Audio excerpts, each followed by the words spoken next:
Welcome back to the channel. Today's lesson is called The Spiral Engine and the Connected Swing.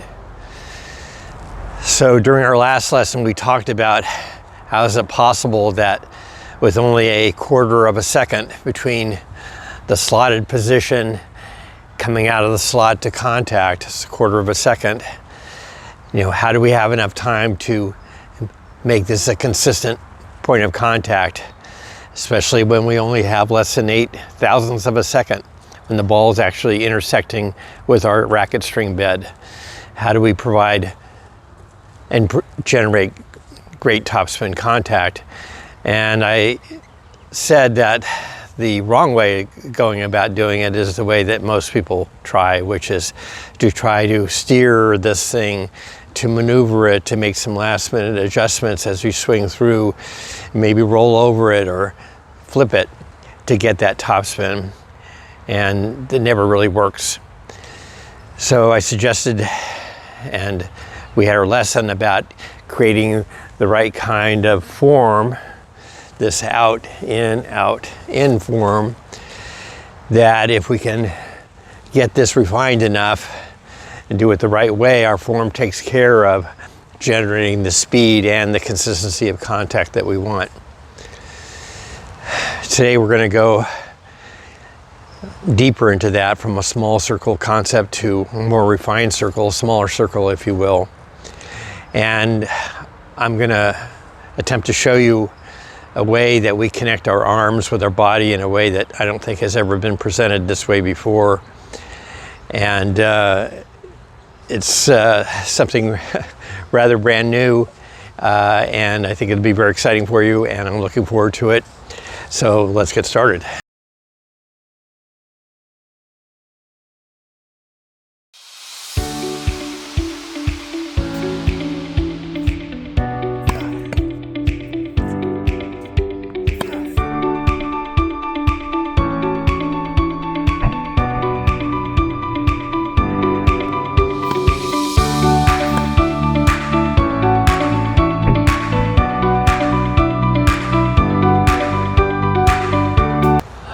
So now, to take this all deeper in a more fine, small circle level, I'm introducing the concept of the spiral engine.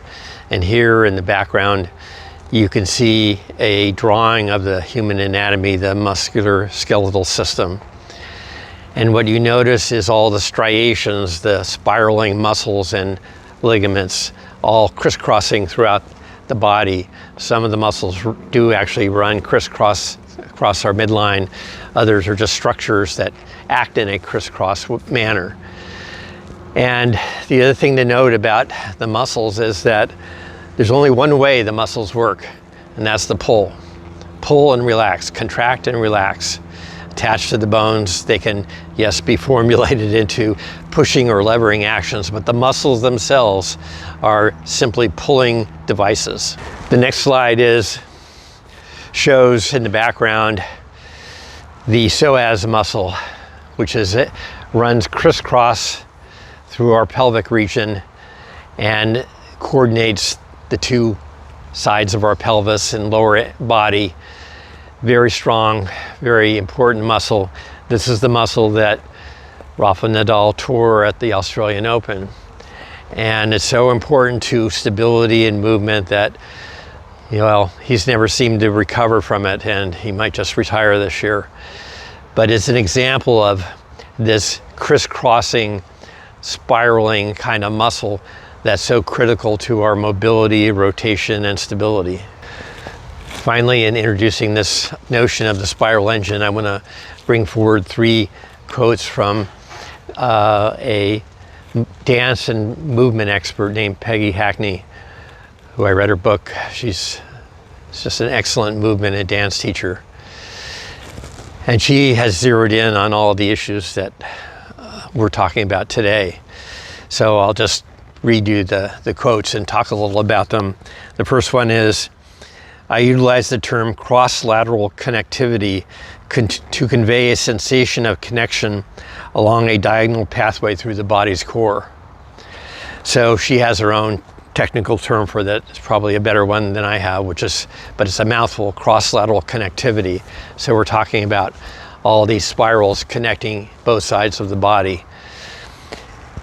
And because we have all spiraling muscles, they say there's no straight lines in nature, there's no straight muscles, they're all on curves and spirals. That lays the foundation for, as Peggy Hackney says, the muscles work best in spirals and diagonals. And we see this expressed in the movement of the body, but underlying it is this foundation of spiraling muscles and structures. And finally, she says, many people lack a sense of internal support and core connectedness to their body. They try to put their hands, body parts into the right place, but not feel any internal relationships between the parts. They lack the pattern of core distal connectivity. So what here she's talking about is the same general idea I was talking about with positions without principles.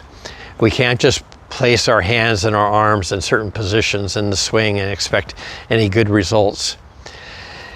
And that if we think along those ways, our arm and our hitting arm is going to quickly become disconnected to anything. Now we're going to be moving this on our own. We're not going to feel any connection to our body and to our core. So whatever is happening in our body is not going to be reflected in our arm. So this idea of core distal is the outer areas of our body, our arms and hands, outward from the core. And so I said before that a good swing is a body-led and a body-driven swing, which is true. But now we have to really delve into the issue of, how can we connect these distal elements, the arms and hands and racket, into the movement of the core. So the general answer of how we connect the distal parts, the arms, the hands, and racket to the body is form, the form of our arms in the swing. And so we start with a certain form at the beginning, if we're a more advanced player, by holding the racket in two hands like this. But the average recreational player immediately basically destroys this connection by splitting their hands, taking the racket straight back. And now my hitting arm is disconnected from my body, and I tend to swing, this thing on my own, trying to make good contact. Now, it's different for the tennis players with the two-handed backhand, because now we have a built-in form. Now this is like a triangle that I'm holding the racket here. And I hold onto the racket the whole time, and the form of the arms remains intact the whole time. So now the swing of these arms and the racket are much more in sync with the rotating body. And this is the reason, my primary reason, why most players at almost all levels who have a two-handed backhand is the more consistent shot than their forehand, which is quite often gets disconnected from the body's rotation. Now, leaving aside the recreational tennis swing, the linear splitting of the hands, and moving on to the more advanced rotational swing, we have options. So, at the simplest level, even when people generally try to take it back with both arms, and even in the out, in, out, in drill that we worked on, I saw a few examples where people were still standing too vertical, too stiff. And so this tends to make this whole process too much of a merry-go-round, too flat and horizontal of a swing pattern, simply because the way we've sort of organized our body in this vertical manner. So in all the lessons that I'm talking about, we have to get in this athletic stance where there's hinge from our hips 30 degrees, so we can rotate around this axis and use the rotational capability built into our mid-back and spine, thoracic spine, that is. And in the Bruce Lee swing lesson, we talked about how this general motion, this upward throwing motion, is very similar to an uppercut punch in this manner. And you're not far off in general form if you're swinging the racket for a topspin forehand in the same manner. But even that is we need to go a little bit more refined than that, and that's where we're getting to the spiral engine, the spiral swing. So as opposed to just a low to high swing up in this Ferris wheel sort of plane like this, what in fact we see is a much more complex movement. So there's much more dips and curves to that movement. So if I take it up here and then I side bend, now my body is bending.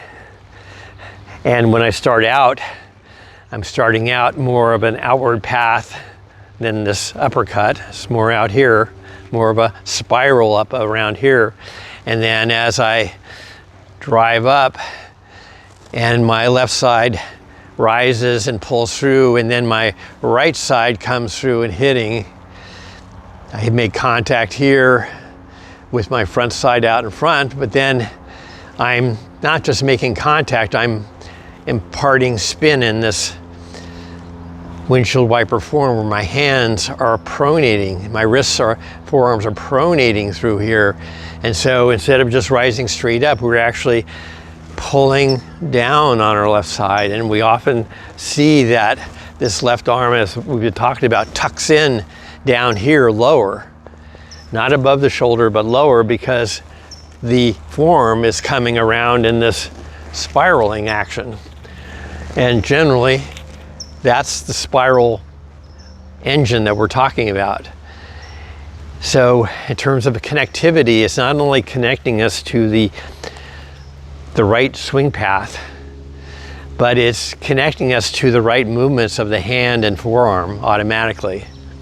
So if we have the right form of our body in the spiral, as we side bend back and we lower our shoulder here, then this racket naturally drops into the slotted position. We didn't have to take our arm and consciously move it, just our body moves it there. And the supination and things that we've been talking about, the laying back of the racket, also tends to happen on its own, just by the form of this turn of the body. So the forearm is rotating and the wrists are rotating, and as we fold back here, this wrist should be left to feel free, so that as we move our elbow from drawing the racket back to drawing it in, the racket head swings back and coils deep in our wrist position. So we're storing all kinds of energy just by folding back and letting this racket swing back. All this is stored energy that we're going to release in our swing. So we're connecting to the flow. Our body in the spiral form is connecting to the flow of our racket and racket head. This is what I'm demonstrating here. We're not doing anything to consciously, I'm just letting the racket kind of flow around me in a pulling motion, and it's assuming all the right positions and loading positions. So furthermore, as we come out of the slot, we have to do some things to make good contact. So you've seen this position. I'll show it from the point of view. We're back here in the slot, and now we're starting out here, but you notice my racket strings are faced almost down to the ground, and my racket head edge is very close to the ground. So we're going to have to get the racket head from this position to almost this square position at contact in less than a quarter of a second. So again, how can we do that given that this action is so fast? Well, the body's spiraling motion, if we let it flow and extend out into our hands, the twisting of the racket, the torquing of it that's going to turn the racket in this position up to this position will flow out into our hands, and we will just let this turn as we come up and turn. My arm is pronating right into contact, bringing this to square or almost to square. So the exact timing of this rotation is taken care of by this spiraling action, just like this. And the timing and everything is taken care of by the correct form of the spiral. If we don't have the spiral, it's going to be very difficult to make good contact. And then because we are coming inside out in this windshield wiper motion and brushing and driving through it, then, and we're pulling with our left side, then as we get through, then this racket will pull down and stop with our left shoulder so our hitting side can go through. But as we pull down, the racket's going to come down into our left and end up somewhere down here. Sometimes it's over the shoulder, sure, but more often than not, it's almost always a pull back and down position. So we don't just swing up on this Ferris wheel plane, but we swing on a spiral, and our body is a spiral engine, forehands. Let's look at this jack sock video, and now that I've highlighted the spiral motions of the racket, that's where we'll focus this first video clip on, is the racket motion, and I think you'll clearly see this spiraling action. I'll play.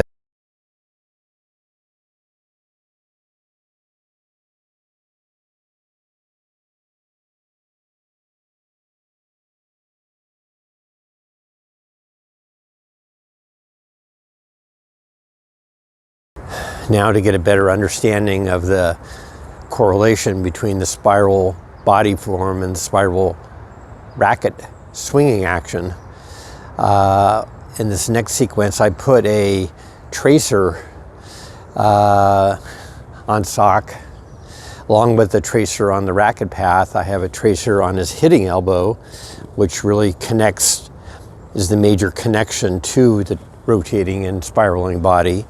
So you'll see the hitting elbow with a yellow tracer on that.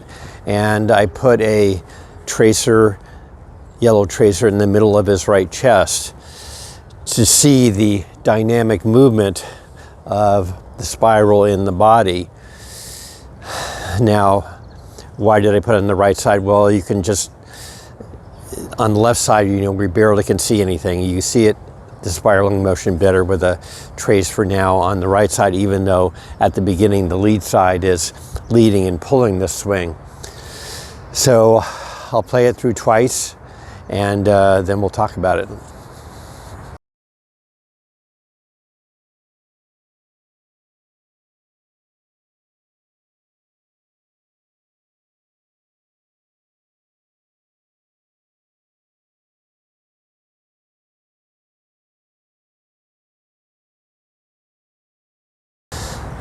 There are several things to note in analyzing this video.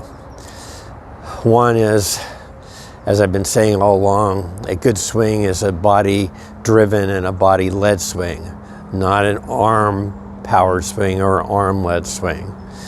And so we clearly see these with the tracings of this turning core action of Sock's body. Now, is it a perfect spiral either in the arm or the body? No, but it is a form where the body is rotating in this kind of manner and the racket is rotating in this manner. And that's the most important thing to focus on at this point. The other important thing to think about in analyzing this video trace of the body spiral form and the arm spiral form is when you compare the length of these spirals in the body versus the length of the spiral in the racket. I said the swing should be body led. And so the turning and core of the body from the hips then moving up to the chest leads the racket that lags behind. So this core is turning and leading this racket as it lags behind. But also important to know why it is the body-led and body-driven swing is better is because you can see that the core turning action is really a matter of several inches, maybe at best, that I'm just rotating here. And as long as I do this in the right form, everything should follow in terms of the right swing path and everything else. So what do you think is going to be more reliable way to swing, with just a 6 or 7 inch turn of the body that I can do all day, exactly almost the same, or a 8 or 9 foot swing around the body with the arm, with the arm leading and directing this racket? Well, of course, the answer is the body-led and body-directed swing is going to be the better way to go by far, and it's true in all swinging sports. It's true in golf, it's true in baseball, and it's true in tennis. And going back to our martial arts earlier videos, here's a couple of quotes in the background here about from the martial arts, that the body should lead and the arms follow, and a quote from our own Bruce Lee saying, "The arms are the messengers of the movement," meaning that the core movement is coming from the body and the hands are delivering the message, in our case to the ball, but they're just the messengers. The body is the thing driving the whole train. So we covered the general movement map of this spiral engine and connected arms, but now we're in the deliberate practice section of how do we practically go about understanding this in a practical how-to way. So that's what we'll be focused on here. So in order to practice and understand this swing form better, I'm going to show you a picture of Jack Sock in the background, and you'll notice that as Sock comes out of the slot in this athletic side bended sort of way, racket lagging back, there's a certain form to his hands, and in the still picture of this, I drew a circle between these two hands. It's like a wheel that you can think of connecting these hands. And so this wheel moves all the way through our spiral swing, and you can see this in the subsequent photos in the background, where as Sock comes out of the circle and at the turn of the swing, yes, the circle gets a little bigger as his non-hitting arm pulls back here, and so there's a wider space between the hitting arm and the hitting hand and the non-hitting hand. So the circle becomes expanded, but it's still a circle. And then as the follow through happens, then and the hands and arms start to move closer to the body, this circle gets smaller. So it kind of looks like,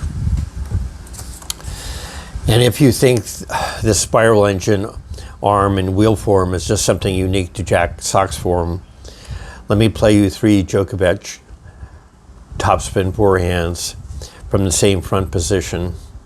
I'll play it through in 2 loops so you can watch this spiral body and arm form.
So to understand this form and to practice it, I'm going to use some training aids here that I'll pick up in a moment, but I want to start in the ready position that we always have, where we're grasping the throat of the racket in our non-hitting hand, and our hitting hand is at the bottom here. So our arms are creating this kind of small circle in this ready position, an enclosed circle, right? It's pretty small. So if I were to put a circle or a wheel in my hands, it might look something like this. So this is my form. This is the wheel that we're going to use in even in our take back. We're going to keep our hands in a connected way to our body's form. And as we move up and out, as we practice taking out, remember going out, in, out, in.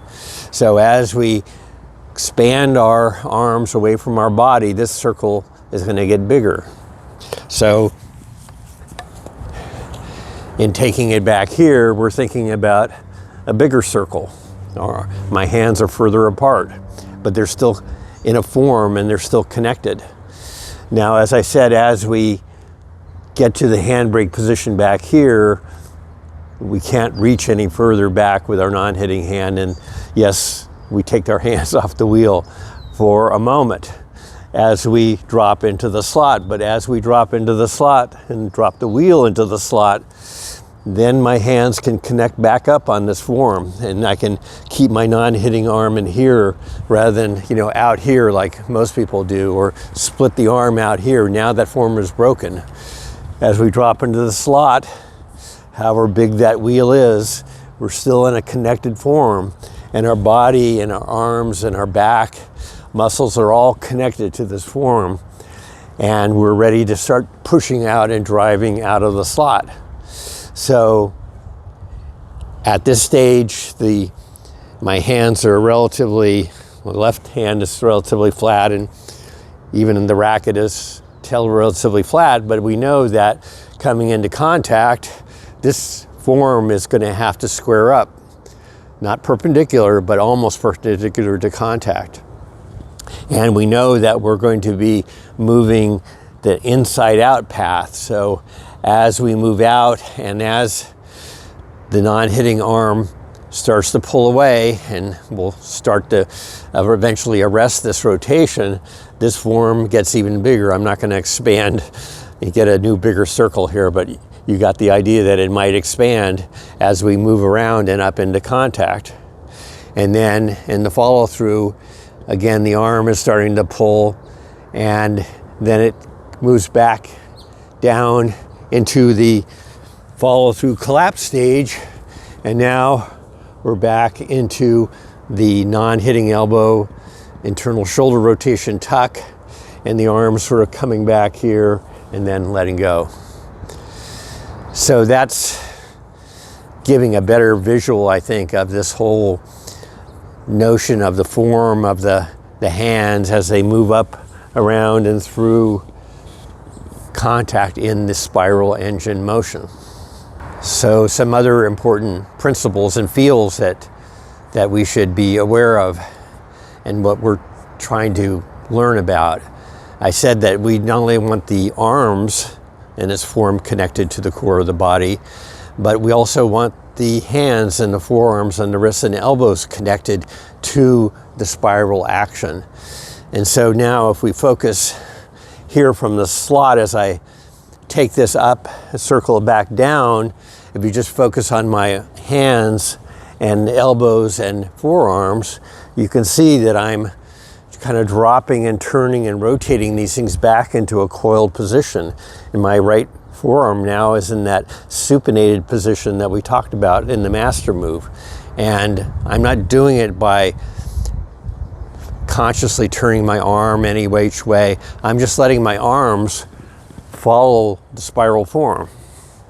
And it pretty much gets me in the right kind of position for the slot. So we know that coming out of the slot, the racket face is down to the ground, the edge is very parallel to the ground, and that at some point as we move up into contact, this has got to go up into a more perpendicular orientation, almost perpendicular, but not quite. And so in order to do that, if you just did it with your hands, you're rotating your forearm to some degree and your elbow, and then at the end of contact, we're pronating our forearm through contact, getting the sharp vertical rise in the windshield wiper action. So that's all done in an arm-only way. But with the correct deliberate practice on the circle, we won't be doing that, right?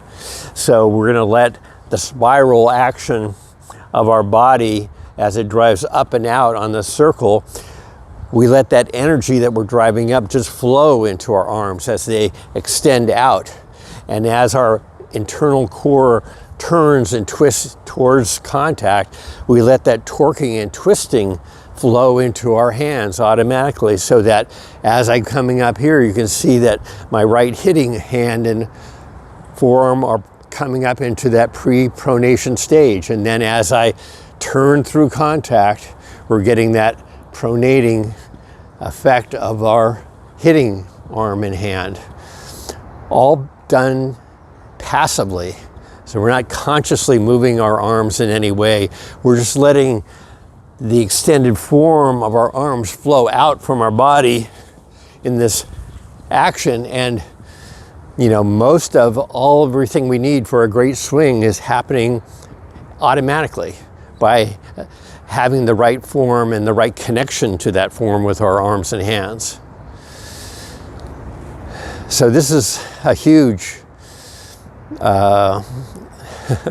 understanding of the swing that you really have a hard time ever finding anywhere. It's always something at the end where the people are talking about consciously manipulating our wrists, forearms, and rolls and pronation, supination. And it always goes back to that arm-centric sort of conscious point of view. When it would be much easier, wouldn't it, if we can just let go of all that, concentrate on the form of our body, the spiral form, let the arms and hands do what they will. And so the end of this process is what we've been always shooting for, which is, as I've been saying all along, a free release of this racket. We don't have to worry about the timing and the orientation to a large degree. Yes, we still have our little worries about it, but good contact out ahead of our body at the right angle, with the right stability, with the right topspin, can happen automatically. And it happens almost every time. The great Ben Hogan said that once he learned how to swing like this, he never thought about squaring up the ball so that it went straight down the fairway. He just let it go, and it happened on its own because he had the right form, and that's our goal as well. If I'm in the ready position here with a small circle here, I'm gonna take my left hand up and back like this, right? So on the broom, I'll put a link in the notes for anyone who wants to do this exactly like I've been demonstrating with these plastic hoops. They cost about $40, and if you're a tennis instructor and want to demonstrate this to your students, you might want to go through the effort and time to buy some of these. They can be useful training tools. But I'm guessing that most of you don't want to spend $40 on these plastic hoops. So how else can we practice it? And I would suggest that you can do this same exercise using a broom handle. I've just unscrewed the head of the broom here, and so now I just have a long pole. You can use any kind of device pole like this that you'd like. So we're going to be positioning our hands at different lengths along this broom handle, just like we have expanding and contracting circles, and we're going to basically move this around in space like we move the wheel. So same thing on the broom. We're going to take this up and back like this, creating a bigger circle. And as we get back here, we're going to have to drop our hands off and tuck in And now we can re-grasp the end of the handle in a larger circle as we come out of the slot, just like we have done in this manner. And so now we're going to be swinging out, right, with the circle.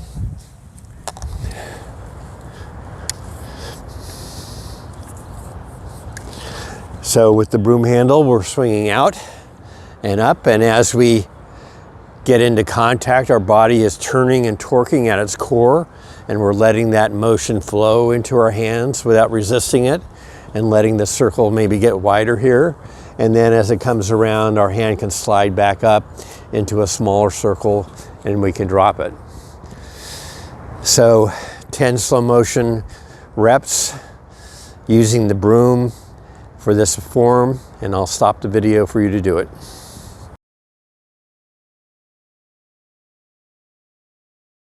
Now we'll do the same exercise with the broom handle, but we'll do it at medium speed.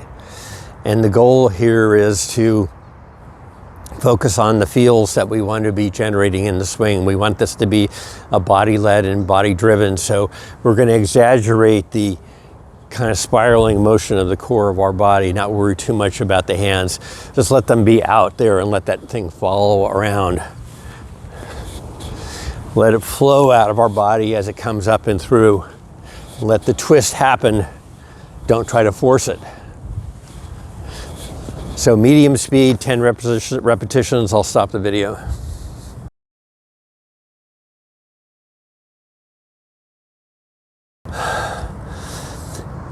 Now let's do this at fast speed. Remember, this whole swing has got to be done generally in around 1 second. So the goal in this exercise is to speed everything up, but try to keep the feels and principles that we've been working on. So we don't want to be moving this around like this with our arms and hands, right? It has to be a body-driven lead swing, but we're going to try to speed it up over the 10 reps, letting the dips and turns of our body, see if we can get it coordinated and get it faster. And I'll pause the video for you to do 10 fast reps.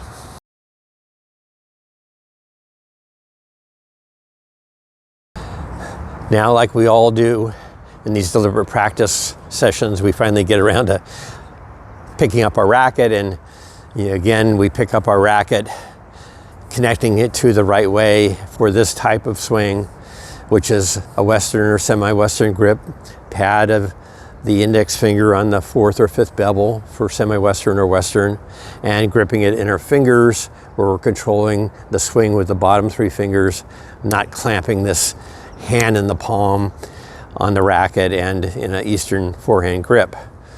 So we're in our ready position now, and we're going to just do again the same sequence in slow motion. So first is this out move with a bigger circle of the arms. You can see that this is a bigger circle, right? And as I go back here, it's even bigger. And it's so big that I can't hold on to it with my non-hitting hand. But I'm going to let my body spiral back and my arm fold back so that by the time I get to the slot, now you can see that this form of my arms is the wheel again, and I'm grabbing the wheel with my non-hitting arm out here. Can be out here, can be at various places. We don't want to be over precise about this. The major idea is we still keep connection and we still keep form once we drop into the slot and come out of it. We don't want to break this form by pulling our shoulder open or opening up our arm too soon or all the other things that we see. We want to stay connected, stay in form. And so this whole form, given the spiraling up side bend and up motion driving up from my trail side, swinging out on the swing circle, racket lagging behind, the racket is going to be leveling up at contact, and the twisting that we need to turn the racket face square is going to happen automatically if we let it flow out into our arms in an inside manner. Now, we don't want you to do it fast this time. We're just getting the basic idea, so I want you to do it in slow motion, but try to feel as you come out of here that the racket head is the centrifugal forces, the outward forces sending that racket out on the swing circle. It's pulling on your body, and we're letting it to a certain extent, but we're also resisting it with this core of our body. So we're not letting it fly out, right?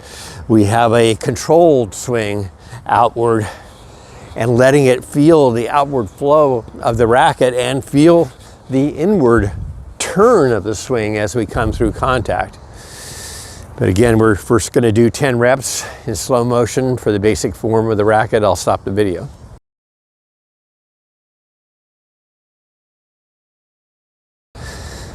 Now that we've got a little bit of comfort with the basic form of the spiral body form and the spiral swing, let's add a medium amount of speed so that we can feel this racket and this form swinging around the spiraling body a little bit more.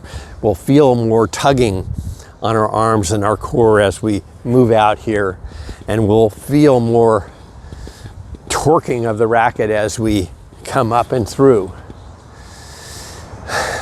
So try to keep all the feels and principles that we've been talking about and do 10 reps at medium speed. I'll stop the video.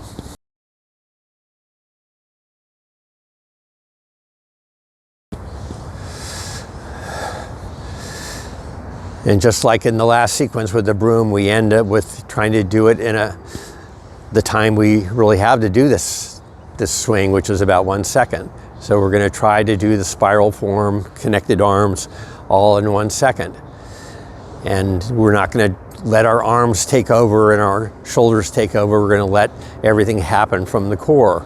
And so every movement is going to have sort of an expanded form here, and as we get comfortable with this, well, we've already got comfortable with it. I want you to try to do it fast, essentially all in 1 second, and see if you can maintain your form. And you're going to have a tendency to stand too erect and let your arms do it, and I want you to resist those temptations. So we're in our athletic posture, 30-degree tilt from the hips so that we can rotate, right? And we got some energy going in our body now because we're going to have to do this faster, quicker. We talked about this quick preparation move in order to do this whole swing in a second, so we need to keep that in mind. So this is going to be a quicker turn than you're probably used to. And we're going to let the arms flow out from this, up and around and wind behind us, and let this non-hitting side help pull us through, as well as when we get to this last stage, let the backside sort of pull through as well.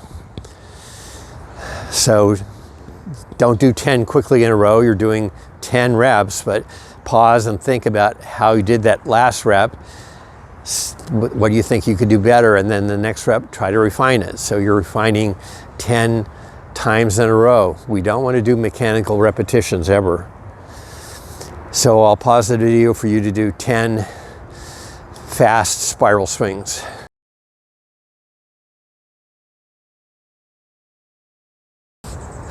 So you can see we come quite a long ways from the beginning. We're talking about this swing, topspin forehand. So I want to leave you with 5 takeaways as you go out and practice this in the coming weeks. And I have my notes here, and I'll put it up in the background as I read it.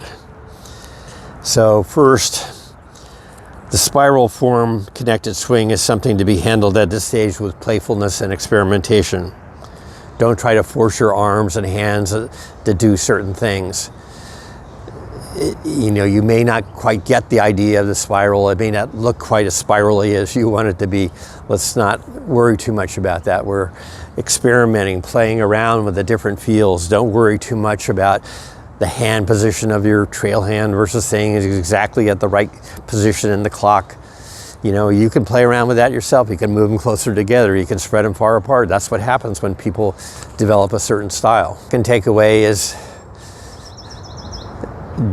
don't let this become an arm-driven swing. This whole exercise has to be body-led and body-driven with connected arms in the right form. That's what this is all about. The third takeaway is to really try to feel how the connected form of this wheel and circle flows out into the distal parts of our body, into our forearms, our elbows, our wrists, our hands, in terms of how we need to be rotating these and maneuvering these, loading this and unloading it in the swinging action. And again, we don't want to consciously be taking over for that. And our hands can do anything on their own if they want, but they can't do it in a swing form at high speed. We have to let our body drive that and let our arms flow out into that motion and let it be as flowing as possible. Fourth, as you work on this over the next couple of weeks, keep thinking about varying the exercises in your own way, creative way. And you can bring it out and start hitting balls with it. I encourage you to focus on having your partner feed you underhand tosses. It's much more consistent when a nice high bounce and rhythm, so that your partner knows every time sort of the rhythm and the bounce of that ball. Don't be throwing the balls at him hard. Don't be giving him line drives. Don't be trying to test him at this point. We're really focused on the swing. And I know that a lot of teachers have believed that there are these other dimensions of tennis which are important, which is footwork, which is the mental side, which is tactics, which is strategy. And some instructors will focus on one or the other and proclaim that those are of primary importance. I disagree. The swing in all swing sports is the most important thing to focus on and learn. Everything else follows. I don't care how mentally tough you are. If you have the wrong swing technique, it's not going to be good for you.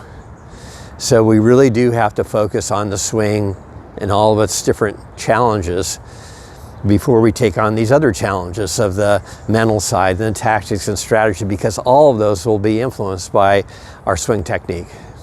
And then the fifth final takeaway is keep in mind our goal, is to hit great topspin shots, right? With speed and spin.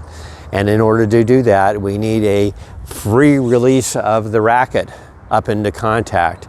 We don't have any control and manipulating power in the fraction of a second that we have. So all this exercise and the spiral, and we want to end up feeling that this action here, the essential action, is freer and more formful and more consistent and faster than any possible hand-arm steering exercise that we've been doing in the past.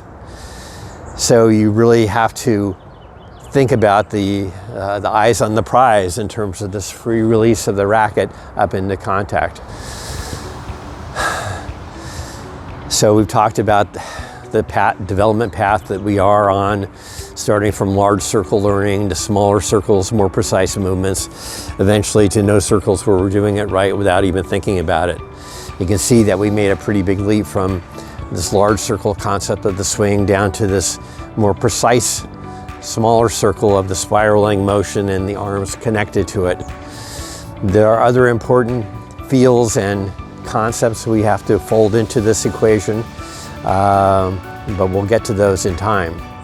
So in the meantime, stay connected and keep practicing.